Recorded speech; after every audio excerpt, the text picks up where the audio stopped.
Imagine a forest so old that human history feels brief by comparison. A forest where paths disappear, where villages cling to clearings, and where night arrives suddenly, not gently, but with weight. The Carpathian Mountains stretch across Eastern Europe like a spine of shadow. Vast, rugged, largely untouched. And for centuries, people who live near these forests have told the same kinds of stories. Stories of movement where nothing should move. Of figures seen only once and never forgotten. Of a presence that does not attack, does not speak, but leaves behind something far worse. Certainty that someone or something was there. Tonight, we are not hunting monsters. We are not chasing folklore for entertainment.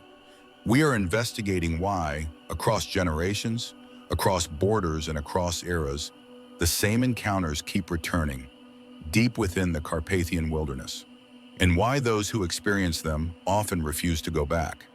The Carpathians are among the last true wilderness regions in Europe. Dense forests stretch for hundreds of kilometers. Some areas remain effectively unmapped. Others are accessible only by foot, or not at all. Sound behaves differently here. Trees absorb noise. Valleys distort distance. A snapped branch may seem close, then suddenly far away. Local communities have lived alongside these forests for centuries, often relying on them for survival. Hunting, gathering, timber, seasonal migration. And yet, despite their familiarity, there are places locals avoid, not because of superstition, but because of experience. Older residents speak of regions where animals refuse to enter, where birds fall silent, where even seasoned hunters feel watched without seeing anything. The question is not whether the Carpathians are dangerous. All wildernesses. The question is why certain areas inspire the same descriptions again and again, regardless of time period or storyteller. The indescribable locals struggle to describe it, and that may be the most unsettling detail. Witnesses rarely agree on size or shape. Some say it is large, low to the ground, and fast. Others describe something upright, slow, almost deliberate. What remains consistent is the reaction, a sudden, overwhelming sense of fear, loss of orientation, and a physical response, nausea, trembling, disorientation. People insist it was not an animal, not a bear, not a wolf, not anything they had seen before or since. Many encounters last only seconds, but witnesses describe those seconds as stretching unnaturally long. The Shadowy Hantu. In contrast, the Hantu is described as more humanoid, tall, thin, often standing still, partially obscured by trees. It does not chase. It does not speak. It watches. Those who see it report intense dread, not panic, but a heavy pressing fear that makes movement difficult. Some accounts suggest the figure retreats silently once noticed. Others say it vanishes instantly, as if never there at all. What disturbs investigators most is not how the Hantu looks, but how consistent the emotional response is across unrelated witnesses. Testimony 1. The Hunter. A middle-aged hunter, experienced, armed, and familiar with the terrain. Late autumn, dusk approaching, he reports hearing footsteps matching his own pace, but stopping when he stopped. No visual confirmation, no sound of breathing, then silence. A silence so complete that it felt unnatural. He leaves immediately. Later admits he never returned to that area, not because of fear, but because something there knew he was present. Testimony 2, the hiker. A solo hiker traveling a rarely used trail, midday, clear visibility.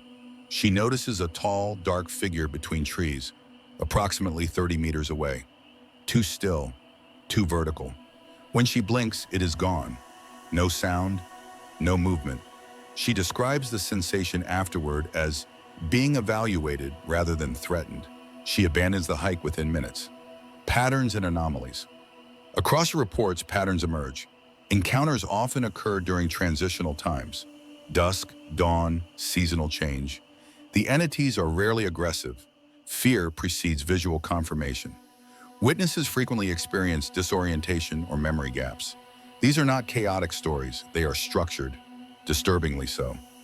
Carpathian folklore is ancient, layered, and deeply tied to landscape. Legends describe forest guardians, watchers, punishers of those who take too much. Some researchers suggest misidentification, large mammals, optical illusions, psychological projection.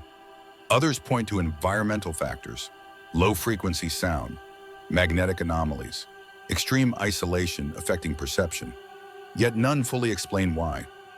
Experienced outdoorsmen report the same sensations as novices. Descriptions persist across centuries. Encounters cluster geographically. Science offers partial answers, but not closure. The Carpathians do not offer answers easily. Perhaps these encounters are products of fear and environment. Perhaps they are misinterpretations of the unknown. Or perhaps the forests are simply older than our understanding, and not everything within them requires recognition to exist. The people who live near these regions do not ask for explanations. They ask for respect. They avoid certain paths. They return home before nightfall, and they tell their stories quietly, not to convince, but to warn. Because in the Carpathian forest, the most unsettling thing is not what is seen, it is what is felt. If you found this investigation compelling, consider subscribing for more deep dive documentaries into unexplained places and encounters around the world. And remember, some mysteries aren't meant to be solved, only understood.